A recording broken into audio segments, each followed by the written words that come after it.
Hello guys, welcome back to my YouTube channel 80 facts file. Guys, हमारा आज का topic बहुत ज़्यादा इंटरेस्टिंग है, तो आइए बिना टाइम वेस्ट किए हम अपनी आज की वीडियो स्टार्ट करते हैं। अगर मैं आपसे पूछूं कि इस दुनिया की सबसे सुंदर जगहें कौन सी है तो आपके मन में स्विट्जरलैंड जैसी जगहें आएंगी। पर अगर मैं आपसे पूछूं कि इस दुनिया की सबसे रहस्यमयी जगह कौन सी है तो जानते हो इसका आंसर क्या होगा? इसका आंसर है इजिप्ट। आज से करीब 4000 साल पहले इजिप्शियन लोग इजिप्ट में राज किया करते थे। ये लोग अपने समय में बहुत सुंदर कलाकृतियों का निर्माण किया करते थे, पर इन कलाकृतियों के साथ साथ ये कई रहस्य को भी पीछे छोड़ आए हैं। एलियंस का होना, पिरामिड का आसमान के तारों से अलाइनमेंट और पिरामिड के अंदर एक नेचुरल एसी होना जो कि टेम्परेचर को 20 डिग्री रखती है। ये सब ऐसी चीज़ें हैं जो आज भी साइंटिस्ट को चैन की नींद सोने नहीं देती। सबसे बड़ा रहस्य ये है कि ये लोग ऐसे स्ट्रक्चर्स को कैसे बना लेते हैं, और ऐसे स्ट्रक्चर्स मतलब यहाँ सिर्फ पिरामिड ही नहीं बल्कि और भी बहुत सारे अनबिलीवेबल स्ट्रक्चर्स के बारे में बात हो रही है। क्या इन स्ट्रक्चर्स को अकेले ही इन लोगों ने बनाया है या फिर पिरामिड्स? इजिप्ट के पिरामिड्स ये मास्टरपीस है और ये पूरे वर्ल्ड के सबसे फेमस जगहों में से एक है। पिरामिड को बहुत सारे सालों से स्टडी किया जा रहा है और हर टेक्नोलॉजी से इसे समझा जा रहा है, पर आज तक इसकी मिस्ट्री किसी ने सॉल्व नहीं करी। इन्होंने एक एक पीस को एक साथ कैसे लगाया और इन्होंने किस तरह का कंक्रीट का इस्तेमाल किया और ये इतने परफेक्टली अलाइन कैसे हैं बिना मशीन और टेक्नोलॉजी के। ऐसी स्ट्रक्चर्स बनाना तो साइंटिफिकली इम्पॉसिबल है। सिर्फ एक पिरामिड के अंदर ही 23 लाख लाइमस्टोन के ब्लॉक्स का इस्तेमाल किया गया है। इन पत्थरों को एक जगह से दूसरी जगह मूव करना ही इतना मुश्किल है, तो इसे इतना परफेक्ट पोजीशन लाना तो दूर की बात, पर इन्होंने इन दोनों कामों को किया। पिरामिड का एक एक ब्लॉक जो आप देख रहे हो, इनका वजन 2700 किलो से लेकर 70,000 किलो तक है। आजकल के मॉडर्न ट्रेन्स होते हैं जो बड़े बड़े अपार्टमेंट बनाने के लिए यूज़ होते हैं, वो यूजुअली 20,000 किलो से ज़्यादा लिफ्ट नहीं कर पाते। तो जब आज के समय में 20,000 किलो वजन उठाना इतना मुश्किल है, तो वो आज से 4000 साल पहले आखिर ये सब कैसे कर लिया? 4000 साल पहले वो 70,000 किलो के वजन को कैसे ट्रांसपोर्ट किया गया बिना एडवांस मशीन के? इसका एक जवाब है जो आप में से ज़्यादातर लोगों को यकीन नहीं होगा, और वो है एलियंस। पिरामिड से जुड़ी एक थ्योरी है जिसे ओराइन कोरिलेशन थ्योरी कहते हैं। अगर आप रात के समय पिरामिड को देखोगे तो आपको दिखेगा कि वो एक्चुअली में आसमान के कॉन्स्टेलेशन यानी कि तारों के नक्षत्र के साथ अलाइन करता है। आसमान के इस कॉन्स्टेलेशन का नाम है ओराइन बेल्ट और इसके 3 मुख्य तारे हैं जिनका नाम है एनलाइटक, एनलाइनम और माइनटैका। और ये 3 तारे पिरामिड से सिंक होते हैं जिसका पोजीशन और अलाइनमेंट बिल्कुल तारों जैसी है। और इस इम्पॉसिबल चीज़ को देखकर बहुत सारे थ्योरिस्ट ये मानते हैं कि पहले के समय में एलियंस धरती पर आए थे और अपने साथ एडवांस टेक्नोलॉजी लाए थे, और इन्हीं की हेल्प से इस इम्पॉसिबल पिरामिड को इन्होंने बनाया। और ये एलियंस इन्हीं तारों से आए थे। पिरामिड को एलियंस ने बनाया या इंसान ने, ये बात तो कोई नहीं जानता, पर एक बात तो श्योर है कि पिरामिड्स और दूर तारों की दुनिया का आपस में कुछ ना कुछ कनेक्शन तो ज़रूर है। कुछ थ्योरिस्ट ये कहते हैं, जो कि मैंने आपको अभी बताया, कि ये एलियंस उन्हीं 3 तारों में रहते थे और ये पिरामिड लोगों ने इनके साथ अपने कनेक्शन को दिखाने के लिए बनाया था। तभी रात के समय ऐसी परफेक्ट अलाइनमेंट होती है। टनल्स इन पिरामिड्स हर एंगल से रहस्य से भरी हुई है, पर इनके अंदर के टनल्स उनमें से सबसे बड़ा रहस्य हैं। पिरामिड में जगह जगह पर टनल्स बने हुए हैं और पहले लोग कॉमन सेंस का यूज़ करके ये सोचते थे कि ये वेंटिलेशन के लिए बनाए गए होंगे ताकि अंदर हवा घुस सके, पर इस बात को डिसमिस कर दिया गया, गलत साबित कर दिया गया जब एक रोबोट इसके अंदर भेजा गया। रोबोट्स ने कैमरे से ये देखा कि असल में ये तो बंद है, पर हर टनल के एंड में एक बंद दरवाज़ा जैसा कुछ बना हुआ है। तो आखिर ये वेंटिलेशन के लिए कैसे बन सकता है? पिरामिड्स के अगर सारे चैम्बर्स की बात करें तो इसके अंदर टोटल 3 डिस्कवर्ड चैम्बर्स हैं। ये जो आप देख रहे हो ये बेस चैम्बर है, और ये है क्वींस चैम्बर, और सबसे ऊपर है किंग्स चैम्बर। अगर आप ऊपर वाले इस रास्ते से एंटर करोगे तो आप अंदर ही अंदर इन तीनों को एक्सप्लोर कर सकोगे, और अगर नीचे राइट वाले इस पार्ट से एंटर करोगे तब भी आप तीनों को एक्सेस कर पाओगे। परफेक्ट ये है कि आज तक इन्हें कोई ठीक से एक्सप्लोर नहीं कर पाया।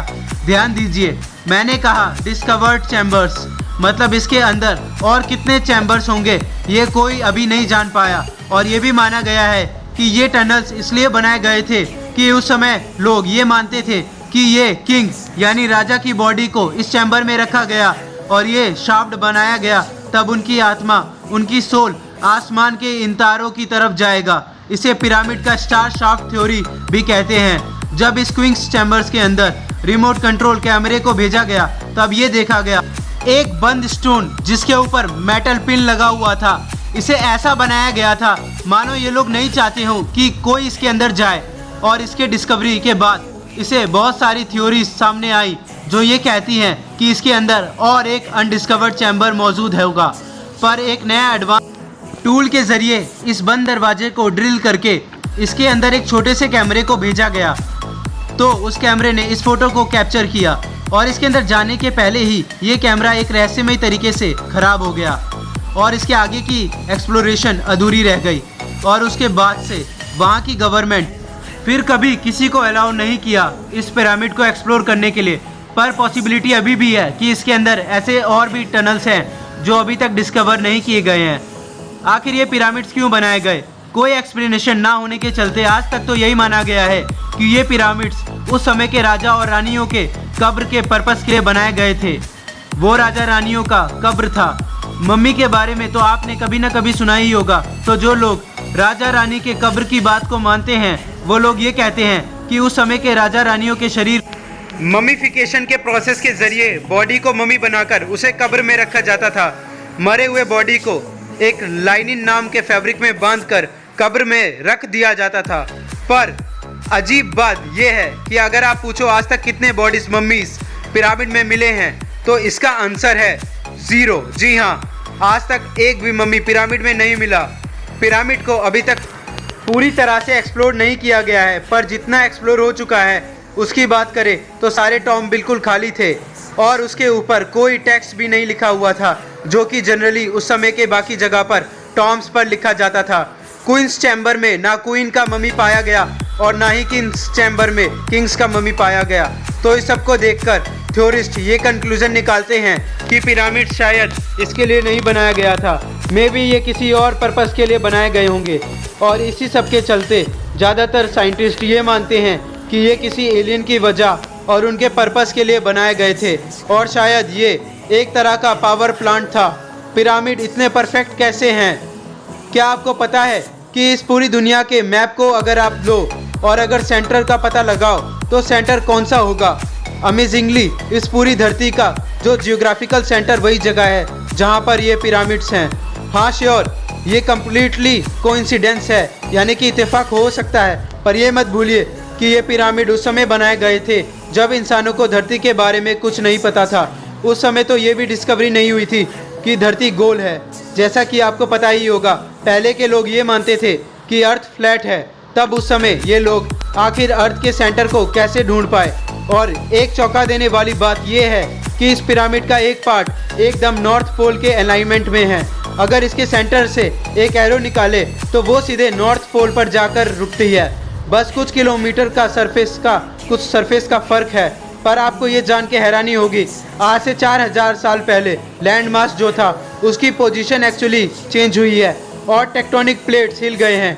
इसीलिए जो थोड़ी सी फ़र्क है वो सालों के धरती के स्ट्रक्चर के बदलने के चक्कर में हुई है, जो कि नेचुरली होती रहती है। नहीं तो उस समय 4000 साल पहले ये परफेक्टली अलाइन था नॉर्थ पोल की तरफ। पिरामिड स्टोन्स, क्या आपको पता है कि जिन पत्थरों से पिरामिड बनाया गया था वो किसी आम पत्थर से लाखों गुना ज़्यादा मजबूत थे और साइंटिस्ट इस पत्थर को बहुत ज़्यादा एनालाइज किया है।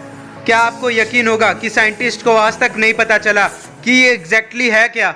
ये लाइमस्टोन की तरह है, पर लाइमस्टोन है नहीं। साइंटिस्ट को ऐसे पत्थर और कहीं भी नहीं मिले हैं। पिरामिड कंस्ट्रक्शन टेक्नोलॉजी, पिरामिड की कंस्ट्रक्शन की और सबसे अजीब बात यह है कि इन्हें बनाते समय ball and socket construction type का इस्तेमाल किया गया था।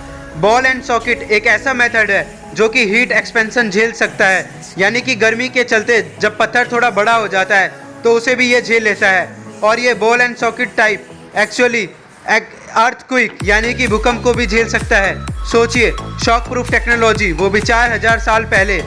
Natural air conditioner inside pyramid. Egyptian desert जो कि पिरामिड के करीब है, वो बहुत ज़्यादा गर्म इलाका है और गर्म हवाएं वहाँ चलती रहती हैं। पर इन सब के बावजूद भी उस समय पिरामिड को ऐसे बनाया गया था, एक ऐसे रहस्यमय तरीके से बनाया गया था कि चाहे बाहर के टेम्परेचर कितना भी हो, पिरामिड के अंदर का टेम्परेचर कॉन्स्टेंटली 20 डिग्री सेल्सियस रहती है, जो कि धरती से सबसे कंफर्टेबल और एवरेज टेम्परेचर है। इसे आप 4000 साल पहले की नेचुरल एसी यानी एयर कंडीशन भी कह सकते हो। तो क्या ये सब fact, natural AC, earthquake resistance building और Orion stars alignment, north pole direction without compass, क्या ये सब महज एक इत्तेफाक है या फिर सच में इसके पीछे किसी इंटेलिजेंट प्राणियों का हाथ है जिन्हें इतना नॉलेज था इस दुनिया के बारे में जितना हमें आज भी नहीं है। थ्योरिस्ट का ये मानना है कि ये नॉलेज उन इजिप्शियन लोगों को एलियंस ने ही दिया था। एलियन ड्राइंग्स इन इजिप्ट में जितने भी घूमने वाली जगहें हैं उन सब में आपको एक ऐसी ड्राइंग्स मिलेंगी। इन ड्राइंग्स के अंदर आपको कुछ दिख रहा है, जी हाँ, ऐसा लग रहा है कि ये कोई एरोप्लेन का ड्राइंग है। और कई जगहों पर तो लिटरली ऐसे ड्राइंग्स बने हुए हैं जहाँ पर ऐसे क्रिएचर्स देखने को मिलते हैं। इनकी बड़ी आंखें हैं, बड़े सर है और हाइट छोटी है, बिल्कुल एक मॉडर्न एलियन की तरह। इस कार्विन को देखो, इसे देखकर आपको किसी की याद आती है? ये एक्चुअली एक मॉडर्न एलियन स्पेसशिप की डिपिक्शन है। इसीलिए कुछ लोग ये मानते हैं कि इन पिरामिड्स को सोनली एलियंस ने ही बनाया था और इसमें इंसान का कोई हाथ नहीं था। यह थ्योरी कितनी सच है इसका अंदाज़ा तो एक्यूरेटली कोई नहीं लगा सकता। पिरामिड और तारों का जो सिंक की बात हमने की है उसको और गहराई से देखें तो ये पता चलता है कि बिना एरियल व्यू के, यानी कि बिना ऊपर से देखे, ऐसी परफेक्टली अलाइंड स्ट्रक्चर्स नहीं बनाए जा सकते। सिर्फ ऊपर से एरियल व्यू की हेल्प से इसकी पोजीशन को कंसीडर किया जा सकता था। और 4000 साल पहले तो ड्रोन और हेलीकॉप्टर्स भी नहीं थे, तो आखिर ज़मीन पर बैठकर ही अलाइन कैसे किए गए? सिर्फ दूसरे प्लैनेट्स के प्राणी ही ये सब कर सकते थे। सिर्फ एलियंस ही एरियल व्यू पता कर सकते थे ऊपर से अपने स्पेसशिप की हेल्प से। Amazing sun alignment of pyramids. हर साल 21 जून को समर सोल्स्टिस होता है, यानी कि सबसे बड़ा दिन और सबसे छोटी रात वाला दिन। अगर इस दिन आप शाम को ग्रेट पिरामिड को व्यू करोगे तो वो कुछ ऐसा दिखेगा। पिरामिड के ठीक सेंटर में उस शेर के ठीक ऊपर से ऐसा सूरज का व्यू। ये सबको मद्देनजर रखते हुए, इतनी कैलकुलेशन करते हुए, आखिर वो लोग कैसे जानते थे? एक चीज़ इत्तेफाक हो सकता है, पर ये स्ट्रक्चर्स इतने सारे इत्तेफाक अपने अंदर रखती है तो इसे हम इत्तेफाक नहीं कह सकते। ये श्योरली बनी बनाई योजना थी। तो इसीलिए ज़्यादा थ्योरीज ये कहती हैं कि उस समय दूसरी दुनिया के एलियंस ही इतने कॉम्प्लेक्स कैलकुलेशन कर सकते थे। उनके पास ऐसी नॉलेज और ऐसे टूल्स थे जो आज के आधुनिक साइंस के पास भी नहीं है। Dendera light. इजिप्ट में एक डेंडेरा नाम की जगह है, वहाँ पर एक टेम्पल यानी मंदिर है जिसका नाम है डेंडेरा लाइट कॉम्प्लेक्स। इजिप्ट में रहने वाले लोगों ने अपने एक भगवान के लिए बनाया जिनका नाम था हैथोर। और ये मंदिर इजिप्ट के सबसे रहस्यमय मंदिरों में से एक है। इस मंदिर के मैप को देखो तो आप यहाँ पर एंट्रेंस को देख सकते हो। तो इस मंदिर का आधा पार्ट पहले सैंड से ढका हुआ था, पर 1850 के आसपास इस कॉम्प्लेक्स को पूरी तरह से साफ कर दिया गया और इसके अंदर से निकले बहुत सारे दफन हुए राज सामने आए। जब उस एशियंट रूम को पूरी तरह से क्लीन कर दिया गया तब साइंटिस्ट को ये देखने को मिला एक ऐसा आर्ट जो कि बहुत ही अलग था और पूरी इजिप्ट में सिर्फ इसी मंदिर के अंदर था।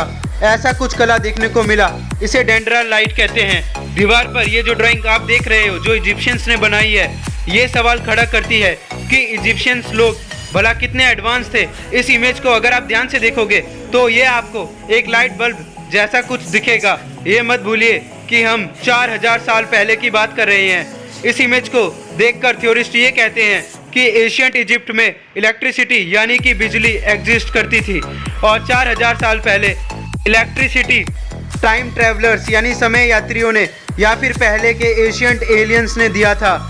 और थ्योरिस्ट का ये कहना है कि ये लाइट बल्ब वो चीज़ है जो रात के समय उन्हें पिरामिड और बाकी स्ट्रक्चर्स बनाने में हेल्प करती थी। एक बल्ब होती है जिसे क्रूक्स ट्यूब्स कहते हैं।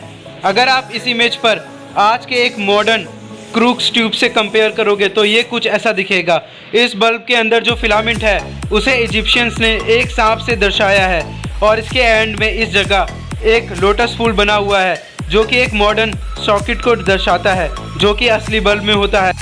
और नीचे एक वायर यानी कि तार आ रही है जो कि एक बॉक्स में लगी हुई है जहाँ से इलेक्ट्रिसिटी सप्लाई हो रही है। और ये जो इंसान है ये एक डेंजरस सा टूल लिए हुआ है जो कि ये दर्शाता है कि ये बल्ब आपके लिए जानलेवा हो सकता है अगर आप इसे सही से इस्तेमाल ना करोगे।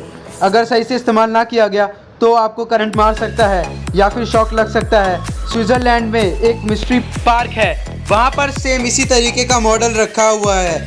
तो इस फोटो से आप ये अंदाज़ा लगा सकते हो कि उस समय की लाइट वाली बात अगर सही है तो वो कैसी दिखती होगी। 4000 साल पहले लाइट बल्ब टेक्नोलॉजी और electricity, it's really shocking. The great sphinx pyramid के बारे में तो आपने स्कूल में ज़रूर पढ़ा होगा या उसकी फ़ोटो को एक ना एक बार ज़रूर देखा होगा। तब ज़्यादातर पिरामिड की पिक्चर्स में आप इसको ज़रूर देखते होंगे। इसे द ग्रेट स्फिनिक्स कहते हैं। ये एक ऐसा स्ट्रक्चर है जिसका चेहरा तो इंसानों का है पर शरीर इंसान का नहीं है, किसी तरह का एलियन म्यूटेंट क्रिएचर्स जैसा। ये सिर्फ पिरामिड रीजन का ही नहीं बल्कि पूरे इजिप्ट का सबसे रहस्यमयी स्ट्रक्चर है। इतने मॉडर्न रिसर्च के बाद भी आज तक कोई नहीं जानता कि ये एग्जैक्टली किस लिए बनाया गया था। अगर इसकी लंबाई की बात करें तो ये 73.5 मीटर लंबा है और इसकी ऊपर की हाइट है 20 मीटर। और आपको यकीन नहीं होगा कि ये पार्ट करके नहीं बनाया गया, ये एक ही बड़े लाइमस्टोन के पीस को लेकर उसे इस शेप में डाला गया, इसीलिए इसे इस दुनिया की सबसे लार्जेस्ट सिंगल लाइमस्टोन स्टैचू के लिस्ट में रखा गया है। हजारों सालों से ये स्ट्रक्चर सैंड के नीचे ढका हुआ था और साल 1900 के बाद इसके ऊपर की सैंड को हटा दिया गया और तब इस दुनिया के सामने पहली बार इसकी पूरी स्ट्रक्चर सामने आई। थ्योरिस्ट का ये मानना है कि ये एक सुंदर सा स्टैचू हुआ करता था पर हजारों सालों के अंदर इसमें बहुत चेंजेस यानी कि बदलाव आ गए हैं। थ्योरिस्ट के हिसाब से आज से 4000 साल पहले ये कुछ ऐसा दिखता होगा। ये ऊपर से जितना रहस्यमयी है वो तो कुछ भी नहीं है, असल मिस्ट्री तो इसके नीचे है, अंडरग्राउंड में है। शुरू में ग्राउंड रेडार से ये पता चला कि इसके अंदर 2 कैविटी है यानी कि 2 खाली जगह है। ये बिल्कुल आजकल की मॉडर्न शहर की अंडरग्राउंड सिस्टम जैसा है। साल 1995 में जो वर्कर इस चीज़ को रेनोवेट कर रहे थे उन्होंने एक्सीडेंटली बहुत सारे टनल्स को डिस्कवर किया। उनमें से 2 टनल्स सीधा इस स्टैचू के नीचे जा रही थे। ये सब डिस्कवरी हमें ये बताती हैं कि इसके नीचे एक पूरी की पूरी दुनिया छिपी हुई है जो कि आज तक अनदेखा है। आज भी पिरामिड्स को एक्सप्लोर करना बाकी है और कोई भी फर्दर रिसर्च जैसे ही होगी पिरामिड्स के ऊपर कोई मम्मी मिलेगा या फिर कोई और रहस्यमयी टनल मिलेगा तो मैं आपको नेक्स्ट वीडियो में अपडेट ज़रूर करूंगा। तब तक के लिए कमेंट में बताइए कि आपको वीडियो कैसे लगी। गाइस अगर आपको वीडियो पसंद आई हो तो इसे लाइक शेयर कमेंट कीजिए और मेरे चैनल को सब्सक्राइब कीजिए।